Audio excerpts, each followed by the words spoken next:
Ready, set, go. And we're recording, people. Our second podcast. Mm-hmm. A bit late, but... After a long await, but all, people know that saying, I'm sure. All good things comes to those who wait.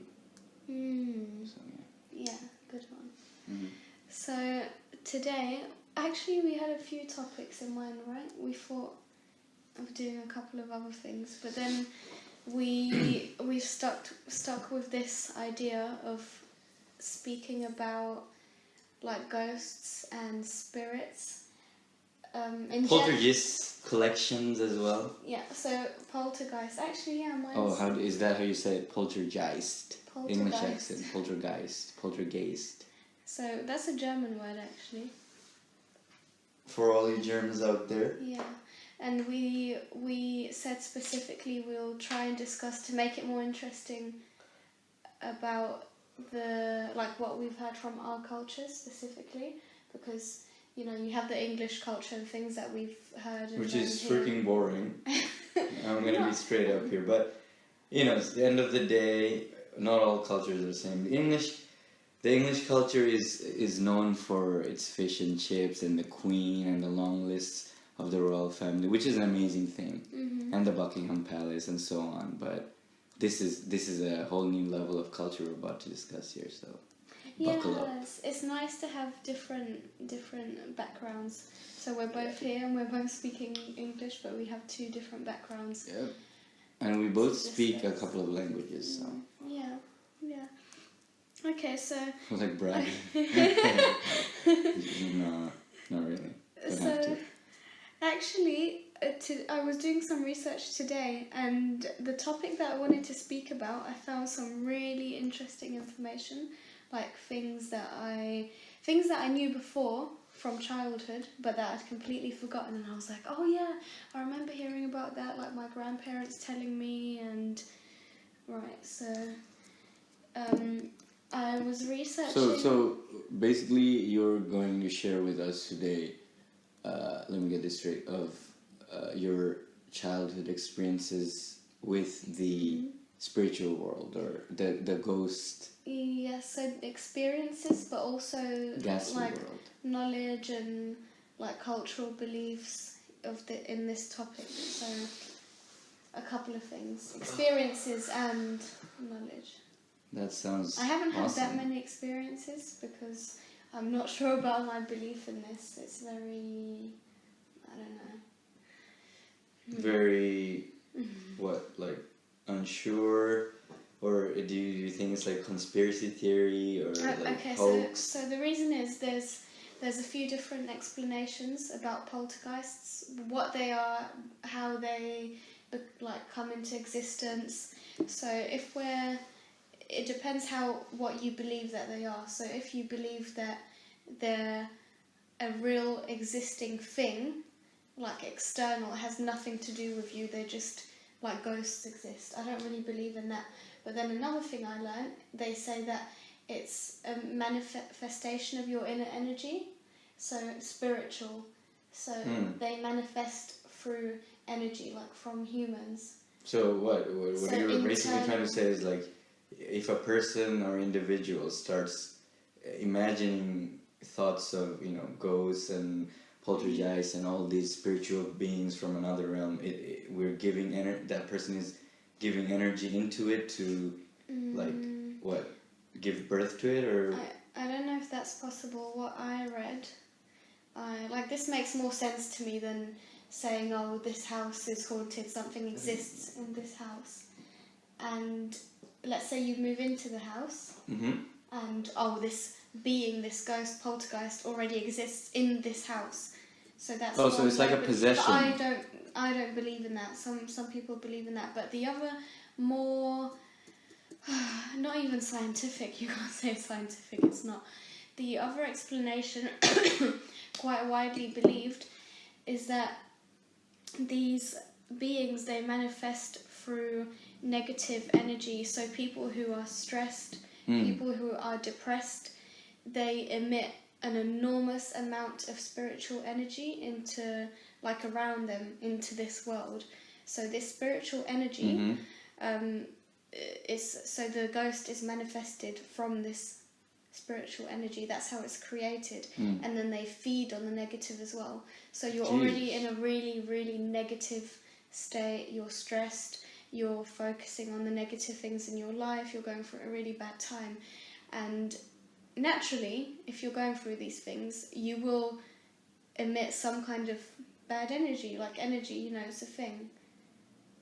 And because the amount of it is so large, that's some people believe that's how these things are created.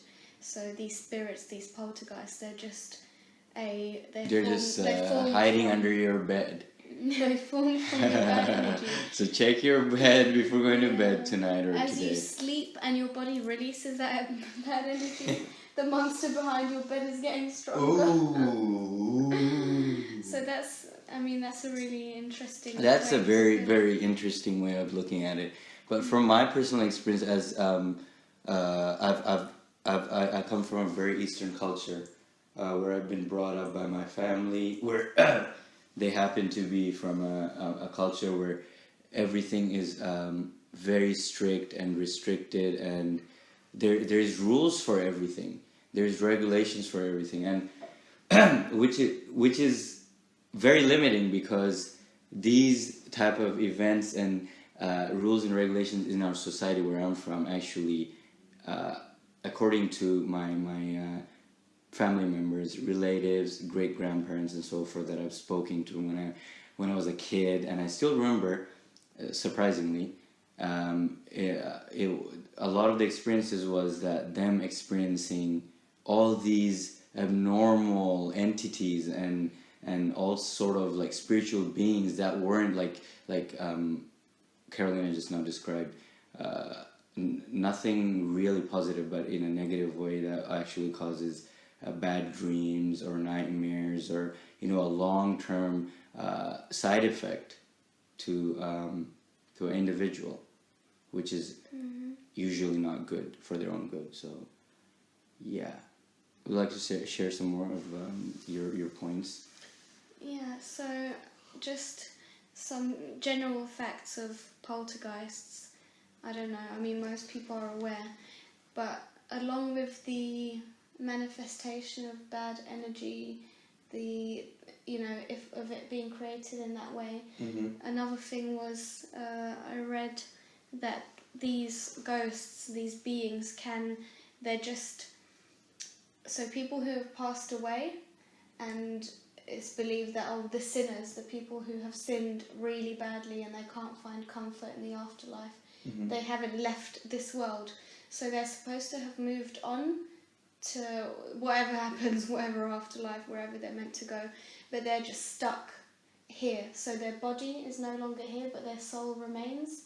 So they're wandering, they're lost, and they're trying to find their way of moving on, leaving this world, because they no longer belong here. So that's why most of the time it's negative. That's why people are scared. That's why they're shown to create mess and hurt human beings and throw objects. So these spirits, they're so you're saying they're roaming around even as we speak in certain places that are haunted, looking to create chaos and hurt people and give them bad emotions. And the reason they say they're doing this and they're not peaceful is because they're lost, they're hurt, they're scared, they're angry, because they might have been here for hundreds of years and they're trapped. They have no way of escaping, they're trapped. But also there was another point I read, also quite widely believed, those who believe in ghosts and stuff, that a lot of the time these spirits, these beings, they don't even realise that they're in the human world. They don't realise. They think this is they've passed away, and their soul, they're still here in this planet. That's what they feel and think. They don't realize. So can they see us, or they're in an empty world? I don't really know. Where there is no other individual or human beings that can see them, or they can't see us living beings. What if it was actually like that, after death? I think they're just... So they feel like they don't realise that they're in the wrong place, which maybe maybe they believe, oh, I'm meant to be here. Why? I don't know, maybe why can nobody see Let me highlight on that. According to exactly what you're saying, somewhere between those lines, according to the culture in Bangladesh, a lot of these spirits that are still haunting and possessing people and going around and causing all these disturbances are actually, according to the Bengali culture, a lot of gurus and people who actually get rid of these spirits from possessing people. Hindus, they could be either Hindus or Muslims, from any religion, as it's a very diverse culture there. But then again, there are rules and regulations restricting these people. But anyways, these people describe these spirits as still roaming around the world because when they were alive, before they died in a very, very tragical death, which could be as somebody killing them or murdering them, or even as simple as running somebody over with a car. So they didn't get to leave the world peacefully. Exactly, yeah. And that's one of the main reasons, to elaborate on what you said, that they are roaming around this world, sometimes not knowing that what they're doing is hurting other people. So to elaborate on that, they are doing that because they haven't because these spirits, so-called spirits, believe that they want to have vengeance or revenge on these individuals who caused them a sudden, unhappy, unexpected death. Because think of it, us human beings, right? What the funny thing is, we are living beings, entities who are like, we know in the back of our head that we're gonna die one day. We came to this fucking planet all alone as a little baby, wrapped up in a blanket that just bursted out of a woman who we call mother. And we're in this fucking world, and it's so beautiful how the process is. But once we are in this world, like as we grow and we mature and we hit puberty, and we start to understand and we start to logically think that there are things, everything has to end. Nothing is permanent, right? As it seems, because then again, that is illusion that we human beings have always encountered over time, and we still are doing at the moment. We always are led to believe through societal norms, through marketing in television, may it be like through cults, churches, mosques, whatever it may be, different religions, different practices. They all believe, they're all leading us to believe that this life, in some way, we start to feel that if we're engaged in doing something, that it's not gonna end. It's not gonna, we start to have this feeling where we're not leaving this planet, right? Yeah, that we start doing things, we're so upset. Yeah, that's exactly what it is, and it's so easy to deceive. We are the ones who are deceiving ourselves into thinking that we're gonna live forever, and we're not gonna have to die, and then all of a sudden a motherfucker runs you over with a car, or somebody stabs you from the back while robbing you, and you are fucking flat dead. And then what? Are you gonna be happy, spirit, when you're dead? I don't know what the fuck happens. You're not. So you come back and start hurting people, hunting these motherfuckers, and I don't know. And people have this knowledge, and they still live with, I'm gonna do this tomorrow, I'm gonna do this next week, I'm gonna. It's like a fucking, like a disease, it's like delaying, procrastination, whatever you call it, but it's believing, this false belief of time. Time doesn't exist, like it's man-made. Yeah, creation. But that doesn't mean, Bill, if you're listening to this, or whoever you might be, if you keep track of time and make sure you show up when you make promises to people. Because otherwise you will lose friends like that. Did you hear that, Bill? Listen in. So I wanted to, I know I keep mentioning poltergeist. That's really the main type of ghost I wanted to discuss. The main type of spirit, energy, whatever you want to call it. So actually, before researching, I thought a poltergeist is just a ghost, like a synonym. Oh, it's not? No, a poltergeist is a type of ghost. So it's a type. So ghosts, these beings, these undead beings have different types. There are different well, types. that humans have Encountered. created, discovered, and discussed and made names for. So, for example, you have demons. You know, a demon and a poltergeist is not the same thing.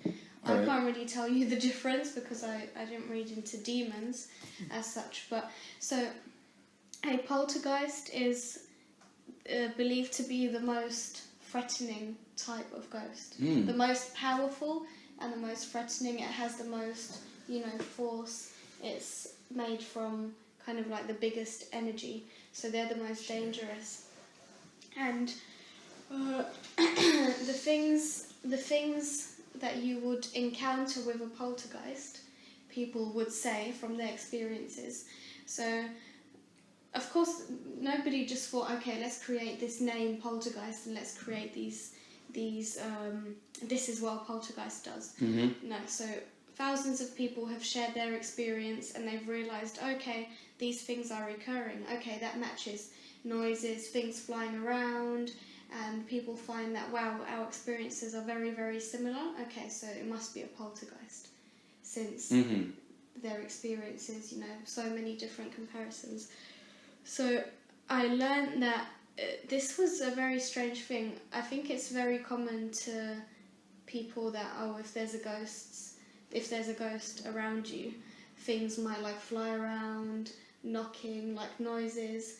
But one thing, smells. Apparently, if there's a poltergeist, you will randomly just smell. I mean, so random. You might be in the other room and you might smell really strong coffee, like coming from the kitchen, middle of the night, and you get up and you walk in. So you're saying what you're saying is it's not any abnormal type of smell, unusual, but it's something more like coffee, or for instance. Yeah, but it can be abnormal, like something that doesn't belong in your house, like you might smell. I don't know, like gas. If you're aware of how many shit you stored in your cabinet, then probably. So, or for example, you're just, again, a lot of the time these things happen at night. I don't know, maybe because that's when there's least like sounds and things like that where you can... Well, it's not only about that. It's why do these beings actually they become active? Because they're nocturnal beings. From my understanding of them and my own research. So they are actually, it's like something from the mythological vampires we hear, right? So these vampires are beings who are bitten by other blood-sucking, may be human usually. They're human creatures who have been turned by other vampires in the process by biting on their neck line on either side. It could be either side. And sucking their blood and drying their victim into like a dead corpse. In turn, the vampire actually gets to choose whether he wants to turn the victim while sucking his blood into a follower, or just drain all his blood or her blood at once. Yeah, this is how it's crazy how it works, right? This sounds like Twilight. Yeah, but Twilight isn't the movie that actually describes the facts. This is actually factual shit here. And then Twilight is some romantic, sparkling guy running around in the forest, saving this little girl, this damsel in distress. And, here you have a new Disney-like romantic prince and princess story. We all love that. Don't we? It's very easy to get distracted from facts when there are movies made as such as Twilight, so it's a funny thing, but things like that will always happen. But anyways, back to what I was saying was that, so the vampire actually has the power to choose whether to turn the victim into a follower, into another vampire, or just take their life. So the reason I'm elaborating on vampire, explaining the characteristics of a vampire, is that so you people understand listening that these vampires were creatures, doing things that are not normal, like say for cannibalism, for example. So when a human being does do something that is not normal to their genetically, how they're born with, how we're born with, it has a side effect. So for the side effect, for these vampires, their side effects were, if they were really real, according to the so-called facts, was that they couldn't come out in daylight, right? They couldn't come out in sunlight because, you know, the side effect from drinking other humans' blood was that you become sensitive to light, okay? Because you have different amounts of blood in your system, and it creates this chemical imbalance, and it makes your skin, you know, less in melatonin, and you know you become sensitive to sunlight, and you know, in turn, instead of getting a sunburn, you get a more exposed, destructive version of sunburn, and hence it's like that's why these vampires don't come out at night. So just like these vampires, these poltergeists, right, that you were talking about earlier, is like, which are spirits in general, are similar. They have similar characteristics as to the vampire, because they, you know, for some reason maybe they had a disturbing death, accident, and they're not happy with their death, and they're you know, haunting the streets or whatsoever, or the house. They are doing that at night because, you know, just like the vampires during the day, it has a certain effect to the spirits, you know. It's not a comfortable situation or a viable situation for them to hunt people during the day. It's not known to most of it, but there are cases, but they prefer to just do it at night, just like vampires, you know, because they can't come out at sunlight. There's a reason. Okay, so it might be a similar reason for the poltergeist. Yeah. Which I don't know. Why the activity is at night.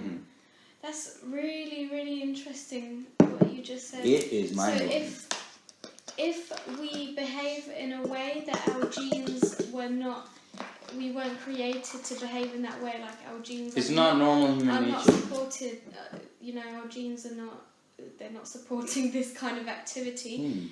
Human beings have not behaved in this way, or it's very rare, then there's a side effect. Absolutely, consequence. Wow. So I made some notes of specific poltergeist behaviour, and I thought we could discuss like whether we've experienced any of this. Oh yeah, I mean, as I was saying in the beginning of the podcast, right, that I come from a culture where there is all these abnormal behavior, which leads to, you know, poltergeists, or maybe spirits or demons, you know, rising in that society. And it's so common because that's not the only reason that we discussed for spirits to be, you know, up and roaming around and about, was, you know, through accident or unhealthy death or unhappy death. But the other main reasons why these spirits are called upon this earth is through, it can be called through black magic, or, you know, different rituals, satanic ritual, whatever you might want to call it. And to some people it's not satanic at all, because, you know, it's just what they do, and that's their culture, because they're up in the jungle. And they see nothing wrong with it. And yeah, they don't see the consequences, because again, that's a flaw in our human nature. Like when we believe, we actually, you know, believe 100%, and we are brought up with something, you know, like a culture, for example. When we're born and we're made to believe in school, or through our parents or our generation of grandparents, or you know, like relatives, whatever, we're made to believe that, oh, this is the right way, there's no other way, and if you do follow any other way, you are doomed, you're gonna go to hell.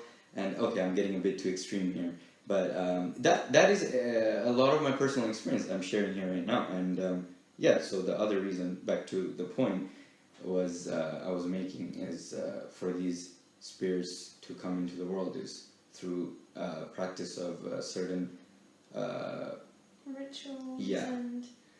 And if you're raised that way, and you live the majority of your, you know, childhood and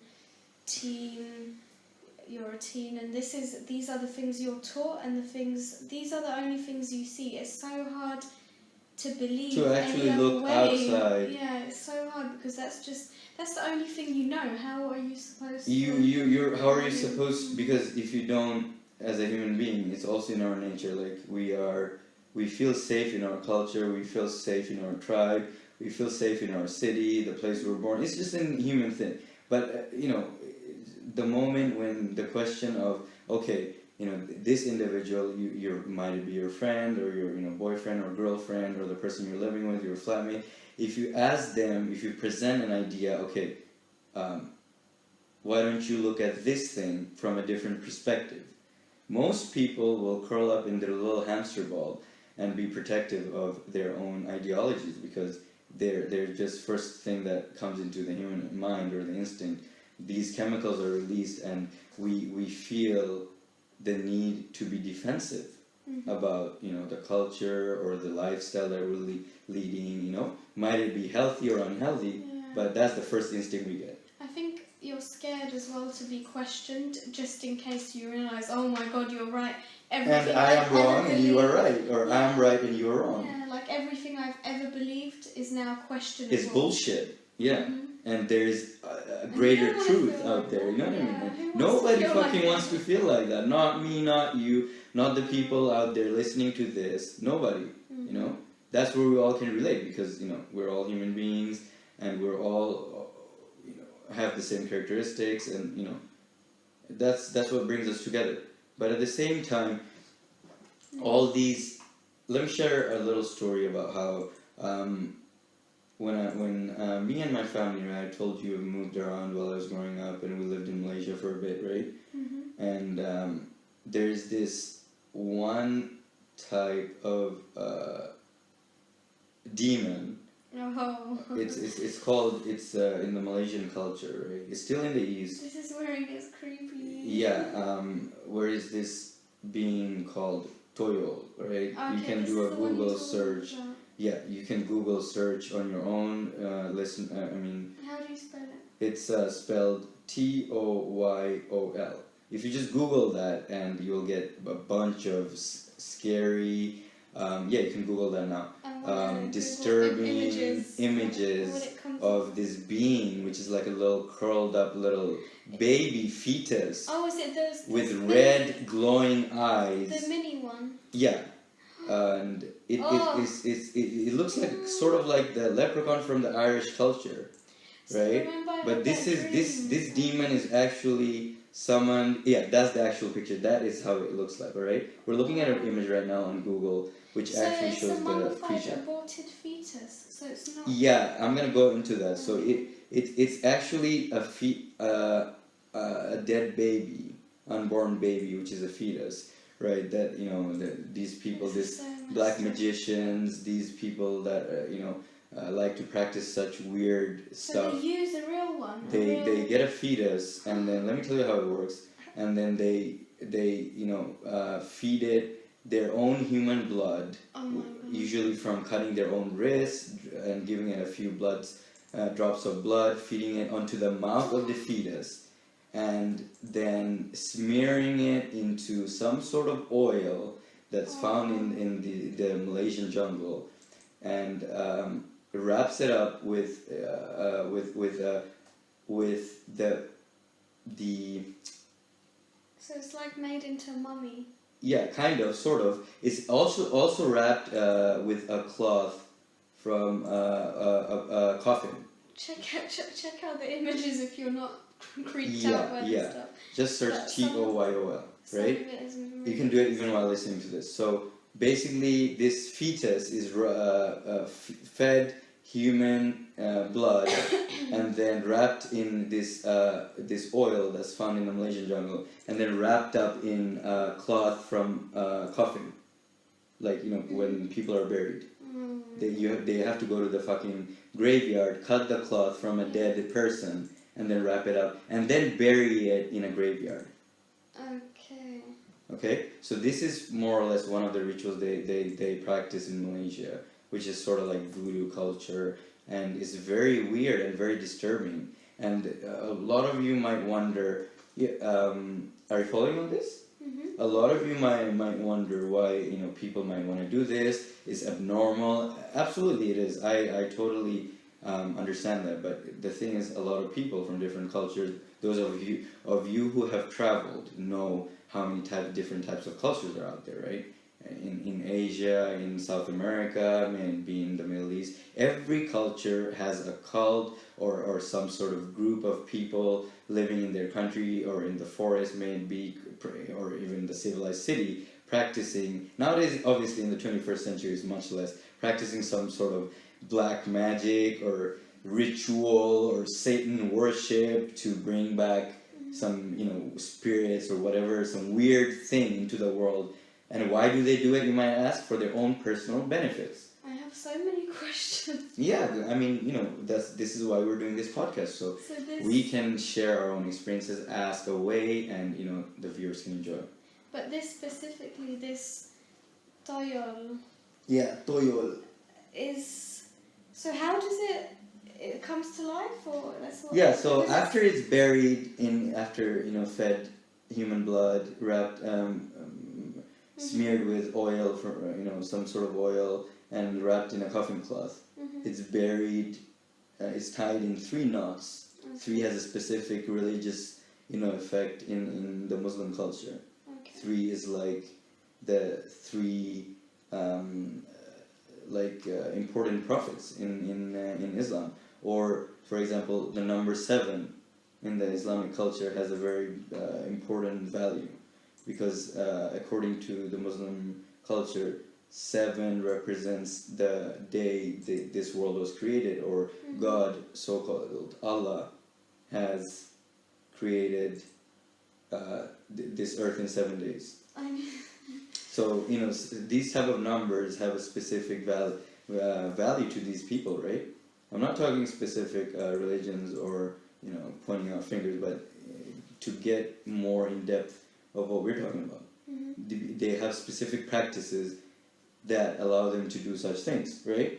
And they're very aware of it, and they do intensive amount of reading, and they research, and they have a vast knowledge about how things work, about the human anatomy, about the human biology, because all this body that we possess has so many beneficial products, let's say, for example, or benefits that can be derived from another human being's body. One human being can benefit. It's unlimited amount. Okay, so that's why when it's said, like, when people do turn into cannibals, their intelligence IQ drops drastically, because they're eating other, they're basically mutating themselves by eating other similar biological material, right? They're putting that in their body, in their system, which is not normal. But on the positive side, they get some sort of superhuman strength, or they have like the power to smell like a cat, or like vision like an eagle, right? That sounds really... Yeah. So a lot of cannibals, I've read here and there, watched a couple of weird movies. They do get some sort of like power, right? From like eating the human body, because like I was saying, it has a lot of like products that can act as a catalyst, or the opposite of catalyst, whatever the fuck it is, Or is that just their excuse to be cannibals? Well, we will never know, I guess, unless we turn into cannibals and check it out ourselves. And are you up for that? Are you kidding? No, I'm kidding. We eat very healthy, so we don't need to go to those extents. We're I don't fine, even we're eat happy. animals. I'm gonna eat human. Other animals, but I'm gonna try. Yeah. So back to the point was so. Are you still vegetarian if you eat humans? No. You become a humanitarian, I guess.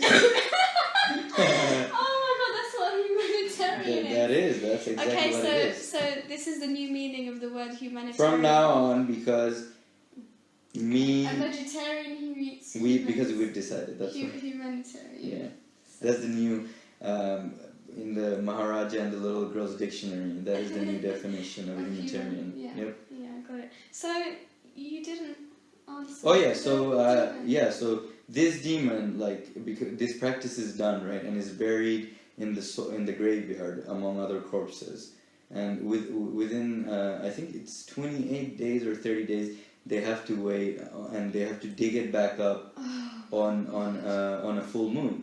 Oh, wow. And apparently by then... This fetus is like rotting away. And then this is exactly Does what... the oil That preserve is what exactly does not happen. It's the complete opposite. But the oil preserves it. It's apparently... And the coffin does too, so the soil doesn't get it's into inside it. the coffin. Not the coffin, the coffin cloth. Okay. It's really deep shit, right? So, and it's really easy to get carried away. But anyway, so when they dig it back up after 28 days or 30 days, and it's disgusting. It's fucking ew. And they take it out, and it's this small fetus. And apparently it opens his eyes and it looks at the owner's eyes. So basically the first person who digs it up and this creature looks into their eyes, they become the master. Okay, so there has been reports... So you rule this demon. But then to rule the demon there are specific rituals you have to perform, otherwise he's going to escape and attack you first and then try to take your life. And yeah, but you know, small creatures, take for example, a lot of small creatures have a big bite. So, you know, careful motherfuckers. And the thing is, so when they do take it out, this creature like looks into your eye and you look back at it, and there have been cases where people are just like, you know, they dig it up accidentally because they wanted to plant, you know, like something or whatever. You're gardening, right? Yeah, it could be your fucking backyard right now. Right? If you're living in Asia, that is. Yeah. Probably not gonna happen here. You'll probably find you find this, then it just starts running. No, it doesn't. It's not that easy. So it looks at, and then you have to speak to it in that language, which is Indonesian or Malaysian. It doesn't understand any other languages, right? And it does make sense because it's a Malaysian fetus. Yeah. Why would it understand any other language? So if you used another fetus then, or you can't? Probably. I mean, I think we're making this shit up, like this fetus thing, like teaching it in another language. But I think that's a very maternalistic thing to do. It's like, oh, I'm gonna dig up this toil and make it my little child and teach it all the languages, not only Indonesian. Like, what the fuck? Are you for real? But to be serious, like, yeah. And it gives the master, the first person who breaks it up, looks into your eyes, is toil. And you give it orders, and the main type of, you know, things this creature might do is like, you can do with it. It's like, not rob a bank or... Oh yeah, you said it steals. Yeah, it steals, you know, people's possessions. For example, back in the day when they would do these black magic things, the rituals, back in Malaysia or in Bangladesh or wherever it was in Asia, because all these rituals are similar to each other, was that they had access to gold coins, or in the 1900s, or, you know, jewelry was very, very... how do you say that? Valuable. Very valuable. No, it wasn't cash money, or, you know, it was more smaller, you know, rare goods such as diamonds or stones that are hard to find.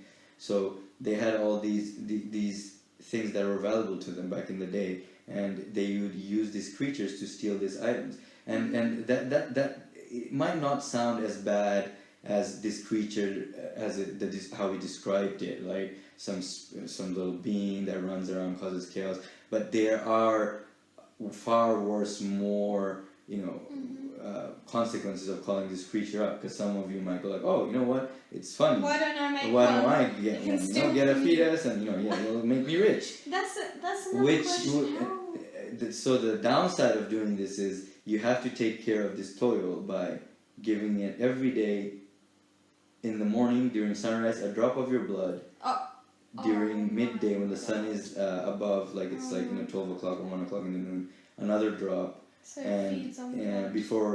At night when the sun sets. So a daily ritual of 3 drops of blood, you have to feed it. And if you don't, this creature, and you have to bottle it as well because it's so small. You have to keep it in a jar-like thing. So it's kind of like, I think this is where the idea of the genie in a lamp comes from. It's sort of like that. Demon in a jar. Yeah. Because if you don't keep it there, and if you don't open it, if you don't call it with the whatever, you know, calling it has to come out of the jar, it can't come because it has to be commanded by a master.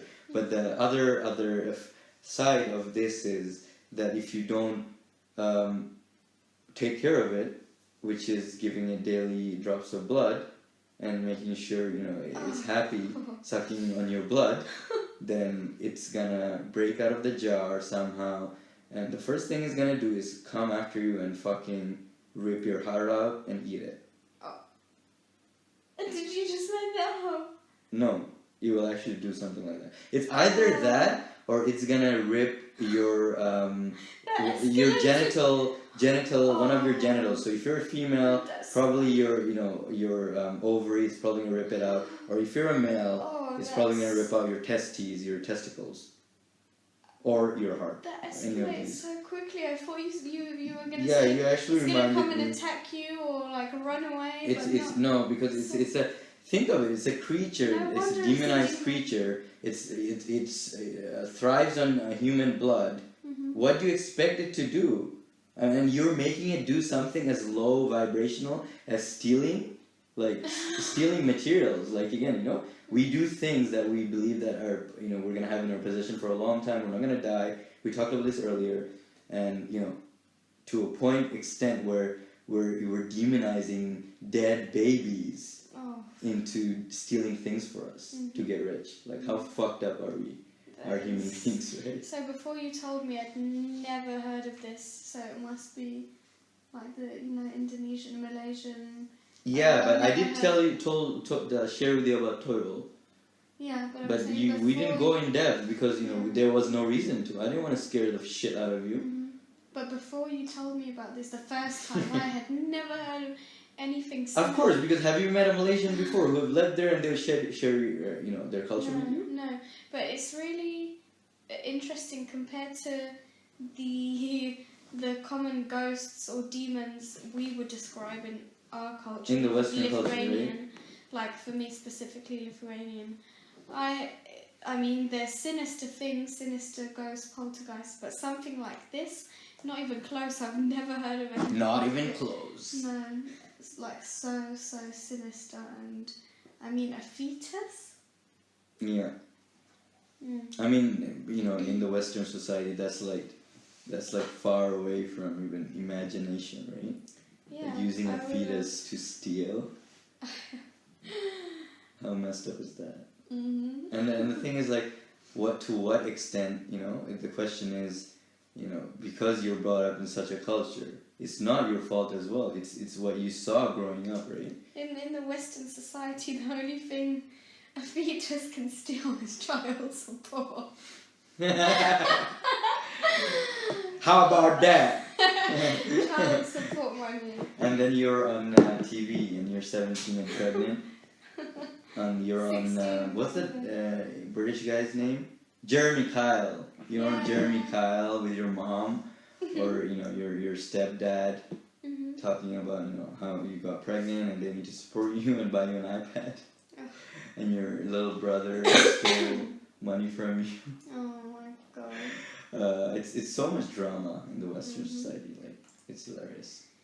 So I wanted to, mentioned earlier, look at the things that happen, the behaviours of a poltergeist that we. So you're telling this to people if they're experiencing such hauntings or whatever, they should look for these signs, behaviors. Yeah. Okay. That if you've ever experienced any of these things, out of the ordinary. So things like knocking. I don't mean like, you might hear a couple of knocks in it, like it could be explained. But I mean constant, repetitive, every single day, sometimes going on for hours. So I wanted to read these things and together see if we've experienced any of it. Sure, go for it. So these things that we interpret as humans, that we see, hear, smell, experience, mean that there may be a poltergeist around. Okay, so knocking. So like I said, please don't. I'm really freaked out by this stuff. Oh, and actually, if you saw our environment as well, to get into this, we have the lights off completely, and we just have some small candles lit. So we're sitting. So it's lit. Yeah. It's not so lit, but it's lit because we're It's only here. lit like Because of us. Literally. But...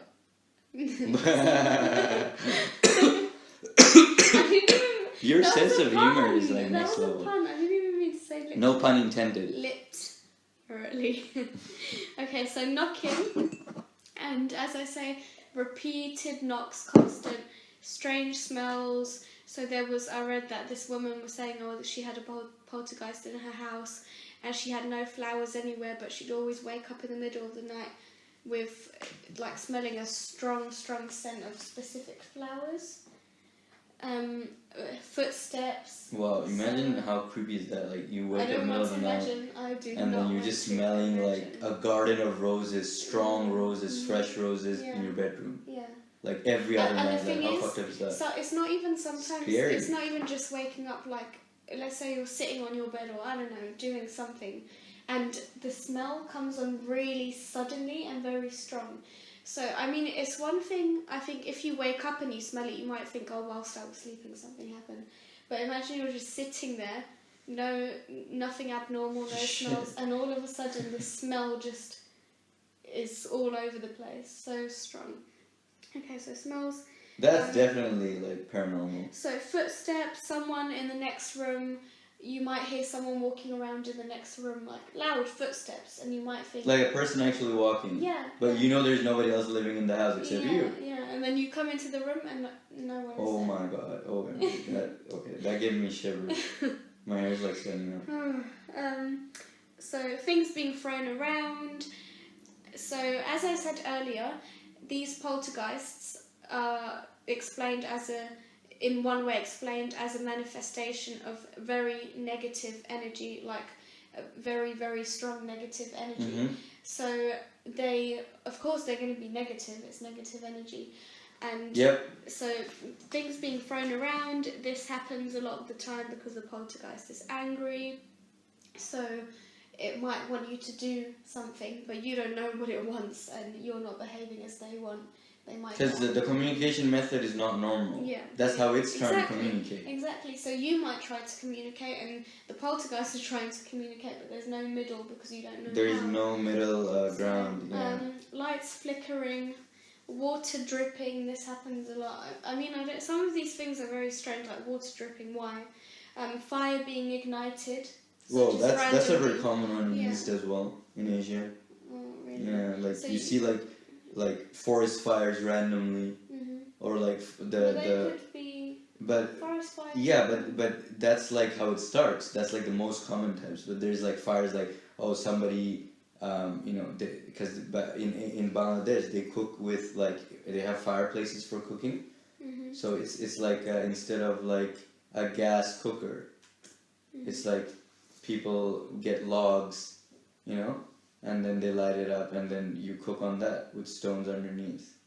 Okay, so it's very a Stone Age type of behavior still, but then it's very simple and it's very effective, and the food stays very healthy and fresh, and stuff like that. It's like that fire suddenly lighting up while and that's not normal because it's not a gas fire that you just somebody forgot to turn off the stove or the switch, right? Okay. It's like a fire that you have to build with like matches, and it just lights up suddenly, and then what the fuck?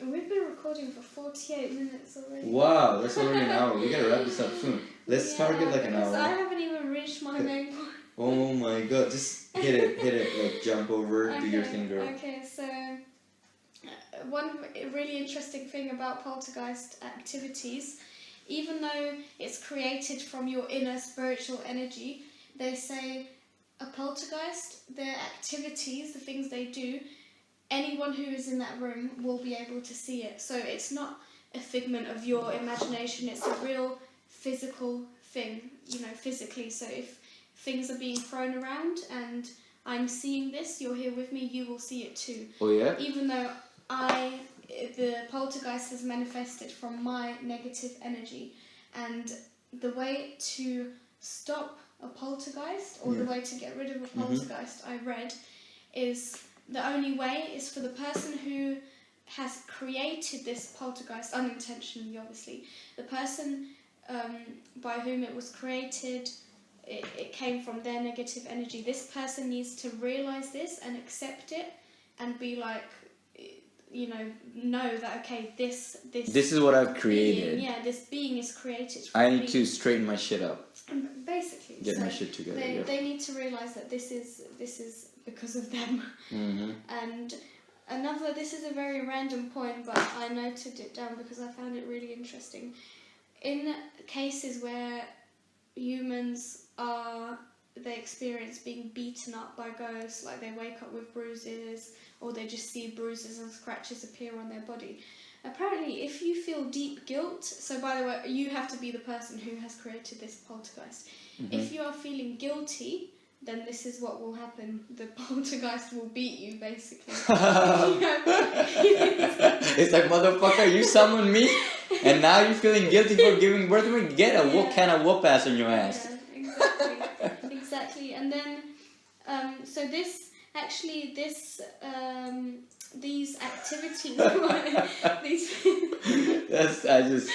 just can't. These activities? These physical activities that the poltergeist is basically throwing at you, they're doing. Some people believe it's psychokinetic energy.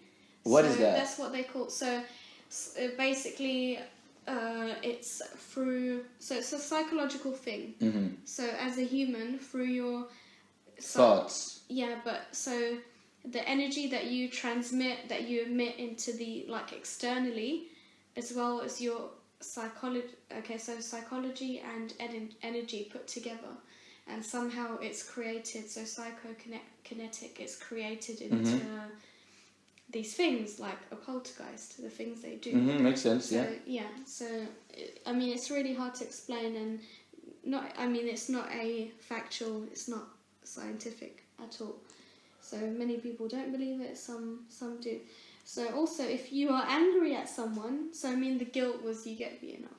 If you're angry at someone, the poltergeist will throw things around the room. So that's what happens when things are being flying around, getting broken.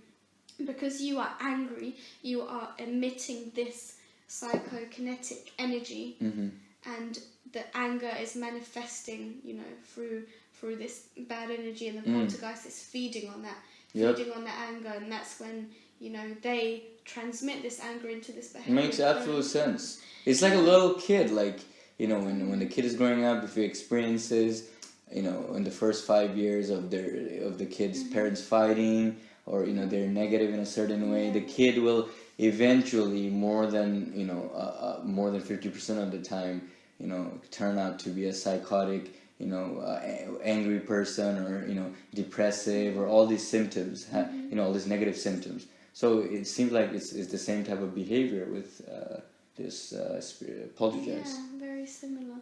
So this one point in particular, I already discussed this, but to sum it up, I read that mysterious inner forces create these things, so not external, already existing ghosts. So inner forces from us as humans.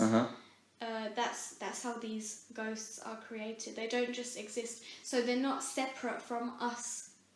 They are created by us unintentionally, but so it's not a sort of. Just like how the iPhone is manufactured in California. These are also made by human beings. In a different way. Yeah, it makes sense. I mean, now I'm getting this more. Yeah. Even probably the viewers listening to this, it's it makes sense now, because we human beings are the top creation, currently living in this planet, right? Intelligent wise, physically fit wise,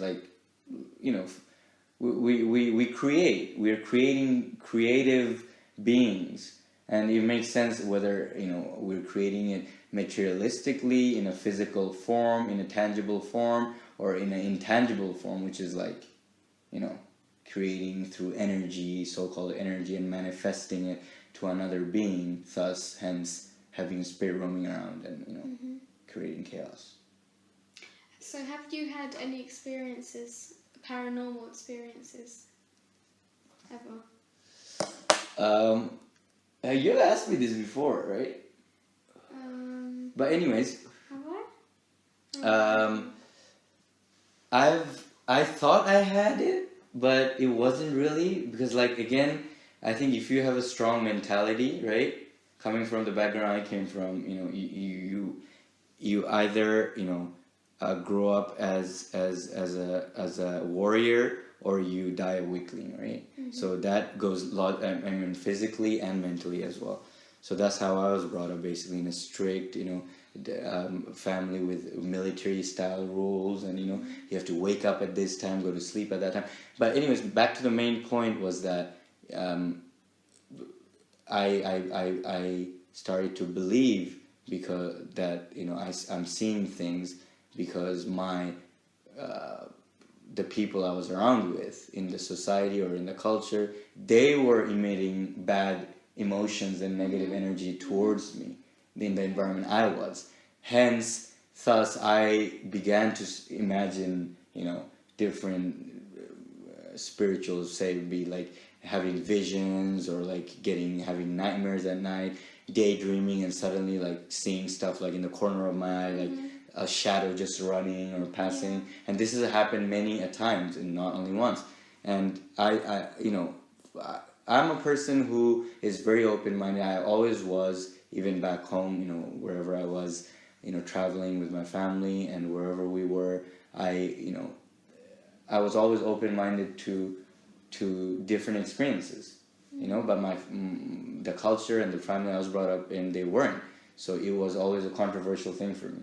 But, you know, deep down inside, I've always wanted to know about the unknown and to find out more about these mysteries that we experience as human beings, even as a child.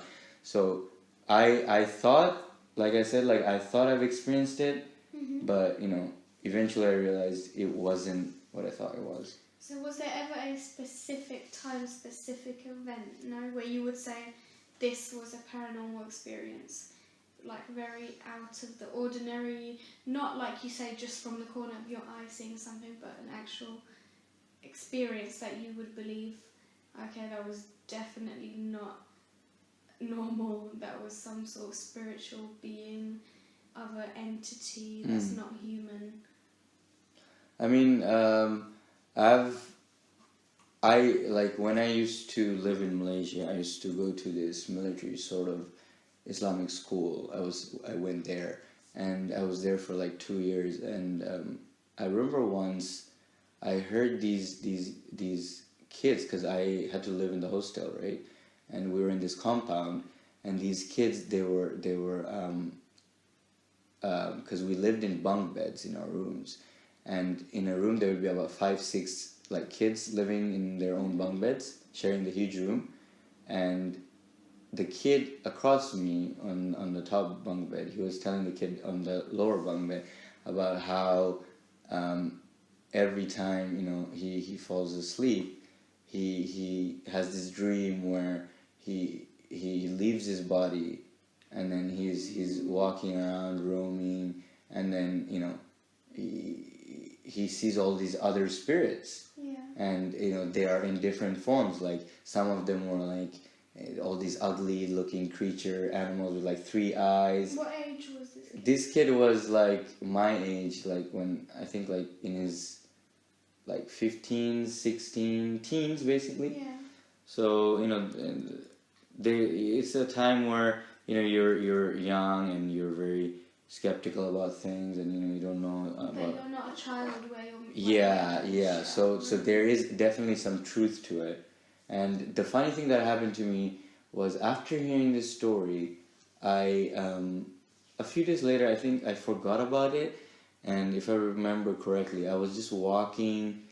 It was late at night, and, you know, we were staying in a hostel, and the toilet in this hostel, it was such a bitch that you have to walk from one side of the compound to the other side, which is like 10 minutes walk. What? Yeah, the compound is fucking huge. I need to pee so many times every night. Yeah, that's why we it was basically one type of training. Like, just to go to the toilet. That would be great. That's amazing. Exercise, folks, is always great, no matter how you do it, right? As long as you're pushing your body. I wet myself on the way to the toilet. Too much info, young lady. For 10 minutes. No, she's kidding.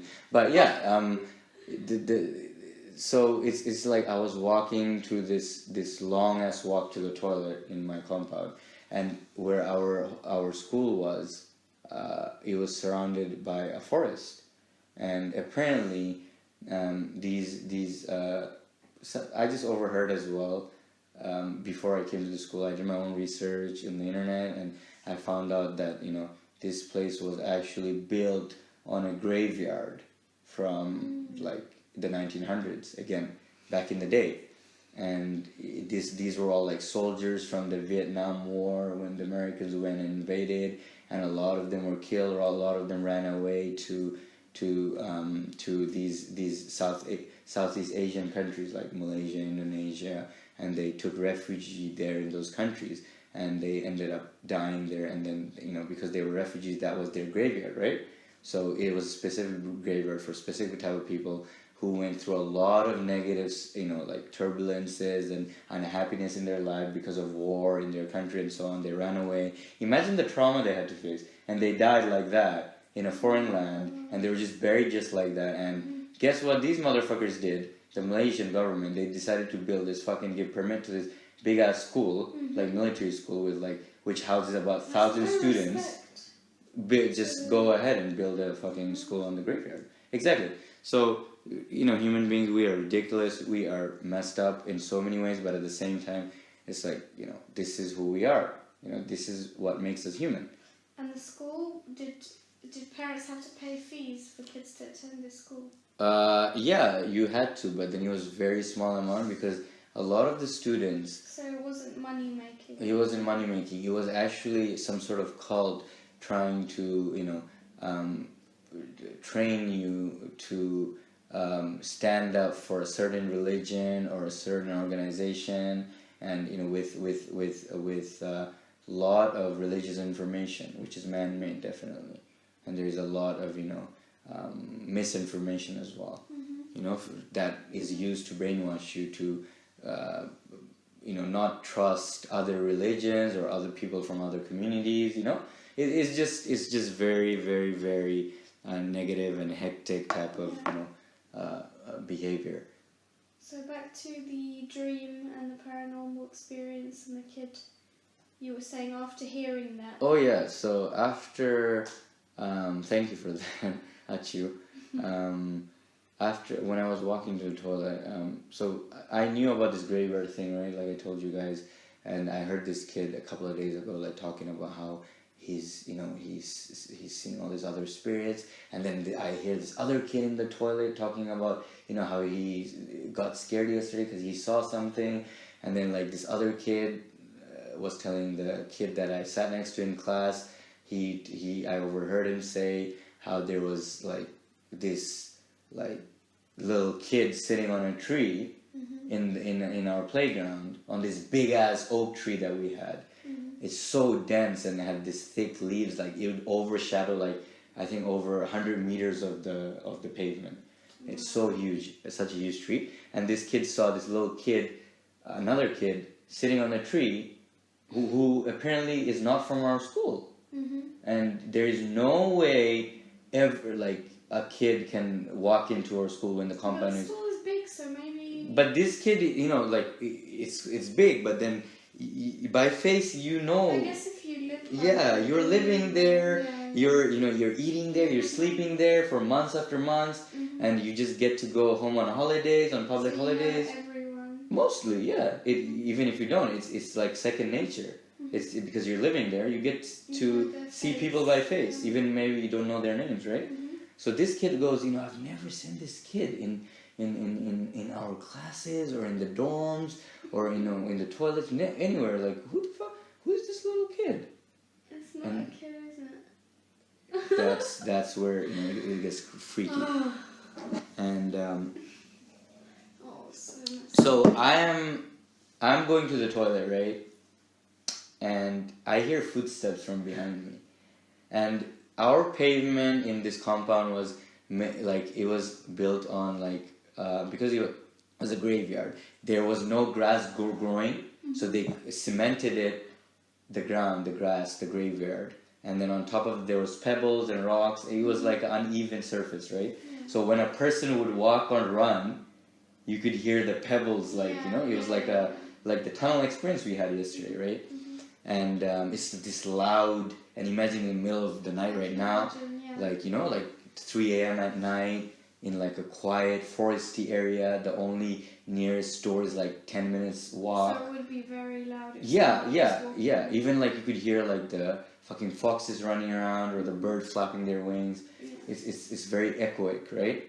The environment. And then I'm hearing all this sudden running, like somebody's running, but the running, how I would describe it, was not really like heavy running, but it was like a fast, like how a little 5-year-old or a 6-year-old would be running, you know, like very quick, but then it's like very light, So I quickly, like, I thought he was just some kid like running to the toilet. He needs it more than me, you know. I'm chilling, I'm walking, thinking about stuff. You know, I'm a teenager. I have a load of bullshit in my head, you know.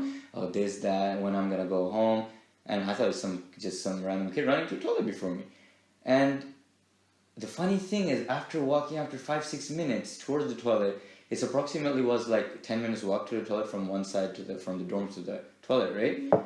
The kid still didn't pass me by. And the sound was getting closer and closer. And so you're saying the sound was there for like 5 minutes? Yeah, and the kid didn't pass me, and I didn't notice because Why didn't you look around? 5 minutes? No, because, you know, when you're a teenager, I mean, I don't know if you remember how it felt, but I remember a lot of things because I have a lot of critical, a lot of intense memories from those times, right? With my family, with the environment I was in, my school, my friends. So I remember my teenage quite well, like the emotions I felt, right? So in return, which gives me, you know, access to all these memories, right? Vivid memories that I have, which is some are scary, some are frightening, some are, you know, happy.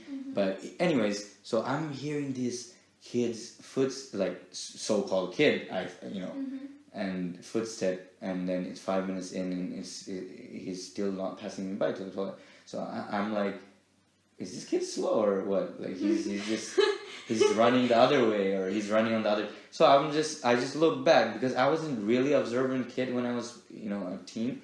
I was more reserved and very shy. So I couldn't really bother, but I looked quickly, like a quick glance, and there was nothing. The sound was like, it was there, and the sound wasn't there, like the moment I looked.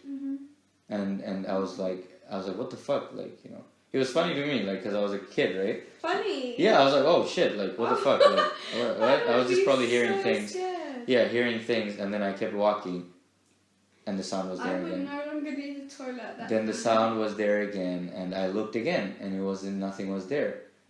And I thought, because, you know, I was sleepwalking or something. I wake up from sleep, woke up, and I'm going to the toilet. And, you know, it was twice I heard it, and then while I walked to the toilet, I actually ran halfway because I got a bit scared. And I remember all of a sudden of the kid's story of what he was seeing, and the other kid seeing that kid on the tree, that little child on the tree who is not from our school. And, you know, when I went to the toilet, all of a sudden I started smelling this perfume. And back to earlier what you were saying. Yeah, and that's what, you know, I could relate to that. And it was like, that was one of them, strong perfume. And it wasn't like a rose or a fruit or a fruity smell, but more like an intense perfume. That's very common. And I was like, you know, what type of perfume is this? Like, I don't have any perfume on me. I can't afford it. And nobody around here, and it was so foreign and like exotic. And I smelled it, and, you know, I was in like a little trance for a couple of seconds, I remember. Because, you know, it smells so good in the toilet. Because the toilet, you know, a bunch of boys use the toilet. And it's like 1,000 kids living in that compound. It's shitty. It smells. It smells like fart and piss. And all of a sudden, you have the unusual aromatic, you know, expensive perfume smell. And I'm just enjoying it. I was in a little trance. And then it just goes away. And I was like, whoa, today I'm having a lot of weird events. Like good smell and like all these footsteps, whatever. And I got even more scared. And I was running back to the thing because, you know, I just wanted to go to bed. and all of a sudden I heard this sound again behind me, and this time I got scared because I was like, okay, this is weird, something's not right. And you know, I just remember all the stories in the toilet the kid told me, because you know when you're in the toilet you're just chilling, you're peeing or taking a dump, and you think about stuff, right? And I just remember all the stories, and this time I was scared on the way back, and I ran as fast as I could, and I quickly got to my dorm door, and I looked back after I closed the dorm door through the window. We had 2 windows on both sides, and what I saw was this little kid wearing this white traditional dress, standing in the middle of the field. Oh my god. And he was waving at me. Oh my, stop it. Yeah, I'm getting like shivers right now. I clearly remember how he looked, because even though he was like... And you were wide, like, awake. Yeah, because like you're experiencing all this stuff, right? Noises and smells. Automatically, as a human being, you become awake, right? It's like human nature. You're aware. Your body physically is aware. And I just jumped to my bed and I just went to bed, and I had a dream. And in that dream, that little boy, he came again, and I was running, and then he was chasing me, and it was a very happy scene. And all of a sudden it started raining, and this little boy, I fell, I tripped, and he came and he sat on my chest, and he was like, "Oh, I almost caught you today, but you know, you got away, but I'm sure we'll meet again." Oh my god. Yeah, it was, you know. I'm so I haven't, scared right I now. haven't spoken about this with anyone before, so I'm just feeling a little like scared. Okay, so, and I actually have a really, really... What the fuck? I have a good one. I have an interesting, happy ghost story that will distract us. Oh, there are happy ghosts? Yes. So this is where I get into the Lithuanian culture now. That story was really, really scary. Anyway, apparently... For all you Lithuanians listening, labas! Apparently there's pleasant ghosts, or I don't know if you can call it a ghost, being, spirit, and they, there's no name in English because I don't know if they exist in English culture or any other English speaking culture. I tried to Google it, but I couldn't really find much in English. So I remember growing up that my grandmother would say, if you have this type of ghost in your house, you're really lucky. And I was like, what the fuck?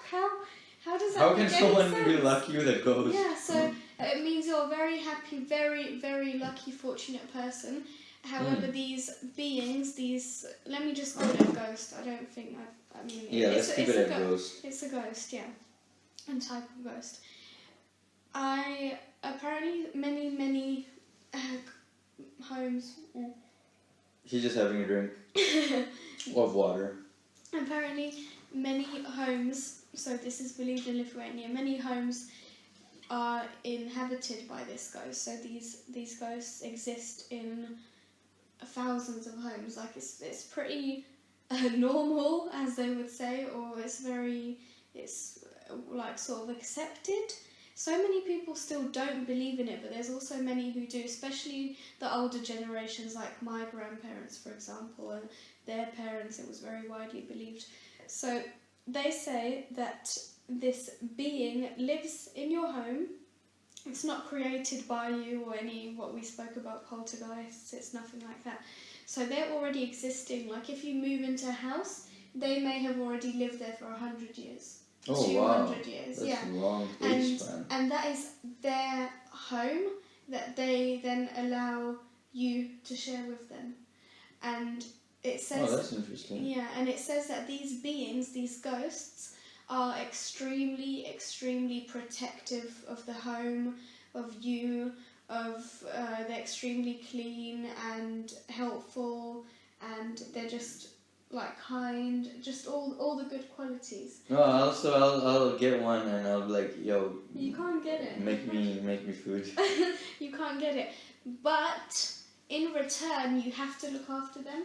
So if you find out that one of these is living in your home, now their behaviours, some of them are similar to poltergeist, so they might throw things around, mostly knocking. But I thought these were happy ghosts. No, they are, but I'll tell you why they throw things around.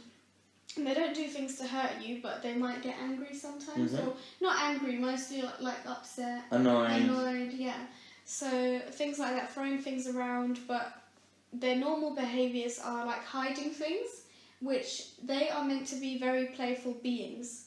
So they're very protective and nice and kind, but they're very childlike and very playful, and they're very like loyal, and they need attention. Like they love attention, they need your attention. So let's say there's knocking or something, and like knocking, constant knocking, it means they just want attention. That's what they say. So they want you to like speak to them, interact. So you might be like, oh hey, like what are you doing? And they might knock once or something. Or if they're constantly knocking and you say, can you stop that? It will just stop. Really? Because so they actually listen. Yeah, it's like a pet. Yeah, but you can't see them. So apparently they like respect you, value you. So if they're doing something that annoys you, if you just ask them nicely to stop, they'll stop it. And how you look after them is you have to feed them, which is very widely believed. They love sweets. They love just like me. Just like you. So they love attention, sweets, chocolate, just like me. Honey, tea. They like to drink tea, and some of them really like tea. Some of them like red wine. Ooh, classy ghosts. And biscuits. So people say you have to leave out some, like if they're being noisy and like misbehaving. If you don't give them attention, that's when they start throwing shit around, like throwing things. Like, give me attention, like I am here. You know, just respect me like I respect you. We're sharing this home, which is crazy, but so it sounds fucking absolutely mind fucking. So they say crazy. Like leave biscuits and chocolate and milk, not milk, tea and wine. Some of them don't drink alcohol, so they will leave. Oh my goodness! Wow, they sound so realistic. This is quite widely believed as well. It's like, you know. So it's like a sort of like a community of ghosts that drink wine and share your they're your flatmate. Yeah, but usually in your house there's just one. Also, I was reading, so how does this, so you leave the food and they eat it, the food is gone. Apparently they don't feast on the food, they feast on the energy that's released by the food. Wow, that is so wow. So, I never heard that. That's so interesting. So they say you have to leave the food out, and then the food like emits energy, and then that ghost feeds on it. But apparently there have been cases where people have left like food out for 2-3 days, and then eventually it's like gone like bit by bit. So what if, like, imagine if somebody eats that food after like the ghost takes the energy, like, is that gonna affect? Maybe it still nourishes us because we don't nourish ourselves by the energy of the food. It's the solid food. So Wow. That's a really good point. I didn't think so also about these ghosts, so because like I said they're very childlike and playful, one of the biggest things they do, like the most common is hiding things. Mm-hmm. So like a little child, playful. Yeah. So let's say, especially like things that will annoy you, but they find it like, oh, it's a prank. Like they prank you. So things like jewelry. Like, I love these ghosts already. I read this one woman was saying, oh, I had this gold necklace and it disappeared. I couldn't find it for such a long time, and then I just randomly found it in my hairbrush that I use every day. So the ghost just put it in there. And she was saying things go missing all the time, but I don't mind anymore because I just say to the ghost, like, oh, I know you're going to return it. Mm-hmm. And she's like, oh, the ghost always does return it, so, I don't care. And so people say if you do have this ghost in your house, just, live with it, become friends with it. They're better than any home security system because they look after the house. People just share your flats with an invisible ghost. It's not taking your space. Just don't be fucking because they're so protective. And people are like protective in what way? How can a ghost protect you? So they say if you're out on holiday and someone's trying to break into your house, like burglars, the ghost will start making sounds to make it seem as if someone's home and protect your home from burglars in that way. Wow. So things like that. So just Wow, that's actually very efficient. It's better than a security system. Yeah. So like that's what they machines. say. But you need to look after it. It's like your child. This one couple was saying about their experience with their ghost that they have in their house. Are they this couple? Were they from Lithuania? Yeah. They said every time they come home, because by the door they have stairs, they would hear footsteps running down the stairs quickly as if to greet them, to say welcome home. Oh hi. my goodness! And they would just laugh and they just laugh about it. Oh my god! Because they're used to it. These sound like some badass, I don't know, witchcraft people. And they just live with it, but it's not going to harm you. This type of ghost will never harm you. It will just. They love children. Apparently, kids up until the age of 6, 7, they can see these ghosts. That's why they're talking, they talk to these ghosts, and people think, oh, that makes sense. Why kids they talk with themselves and with the wall. They say that they can hear. Holy shit! They can hear hear the. This should be researched upon. And then pets can see these ghosts. That's why it explains sometimes they just stare somewhere because they can see the ghost. Oh my god. So it's really interesting. But yeah, I mean, if you have one of these, just give it attention, feed them sweets, biscuits, chocolate. Also, actually, I'm looking at my notes, they hate strong smells, especially lemons, onions, garlic. Just like chili, vampires. Strong perfume. So they hate these kind of vampires are very vulnerable to garlic. Yeah. Do you know that? Yeah. Yeah.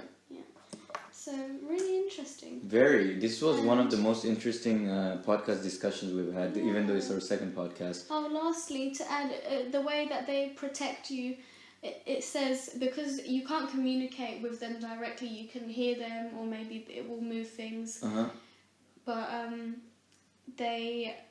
your inner voice, things that you sometimes think you tell yourself, oh, do this, do that.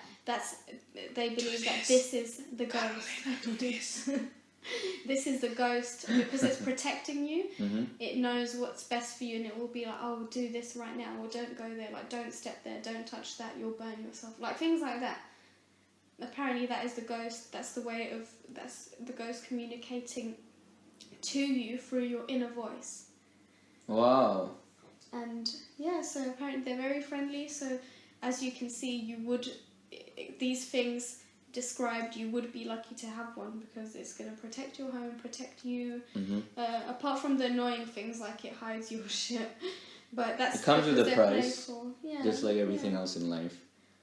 So the people listening, the viewers, if you have some type of ghost experience or poltergeist or whatever spiritual being experience you've had personally, make sure you share it with us. It would be really interesting to hear some experiences. We're definitely down to hear. And good ghosts as well, because have you ever heard of a good ghost like this? Really interesting. Yeah, if you have any great flat sharing, wine drinking ghost stories you've experienced, share with us, or any freakishly demonic, ghostly creatures that try to harm you. I'm definitely down. Get freaky. As I would just close my notes now, I saw. I forgot to say I read this one story. I wanted to end on a good note, but this was very You have to share. You think about how messed up it can get. This one woman she had a ghost a poltergeist living in her home, basically after her. And she was saying she tried so hard, and then a priest came, and the priest found out there's 6 in her home. Holy fuck! It's like some ghost spirits, orgy. Yeah. And she said they were obsessed with trying to get her to hang herself. They did everything they could, and they were trying to convince her to hang herself. Fuck. And she was saying she would just be walking in her house and randomly find a rope. It would just appear out of nowhere with a noose tied ready. And she would just see it there, so she would walk. Maybe it's her ex-husband. And it would be by her feet, and then she would hear whispers, and they would whisper, "Oh, it's the perfect size for you. Try it on. Try it on. Oh try my it on." goodness! When I read that, I was just like, "Oh." These ghosts sound like they can market. Market some ropes. If any of your viewers have any ropes you want to market, make sure you contact the little girl here. Oh and she'll hook you up. Get it? No pun intended. Hook you up. Oh my god. Kidding, just kidding. Words. That was, oh wow, that was scary. This is entertaining. Wow, that's like quite mindfuck.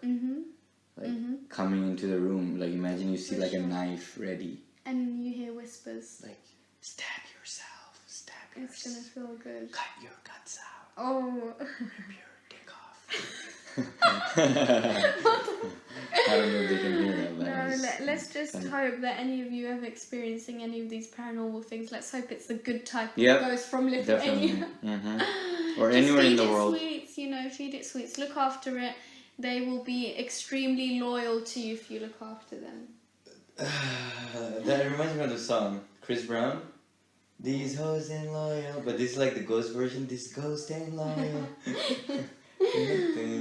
Oh, keep it happy. Yeah, so we recorded 85. So Okay, it's time to end. we actually wanted to keep it short, but this podcast is one of the most interesting things I've ever we could do created or part 2 done. eventually. I think I'm definitely down. You definitely have stories you've told me about. Other More, times I have that so much more. Yeah. Yeah, we'll do a part 2. Anyway, thank you for listening. Hope you're not too scared. Yeah, hope you get possessed after this or while you're listening to it. I'm kidding. Oh, I'm joking. But if something does happen, I have this priest number who's very good at crucifixions and what is that? Oh no, that's Jesus Christ. What the fuck? Okay, I'm sleepy. I can't think of it. What's it called? It's exorcism. Exorcism. Oh my God, English is not my mother tongue. You. Chill, girl. Yep. Okay, bye. Love you, peeps. Bye.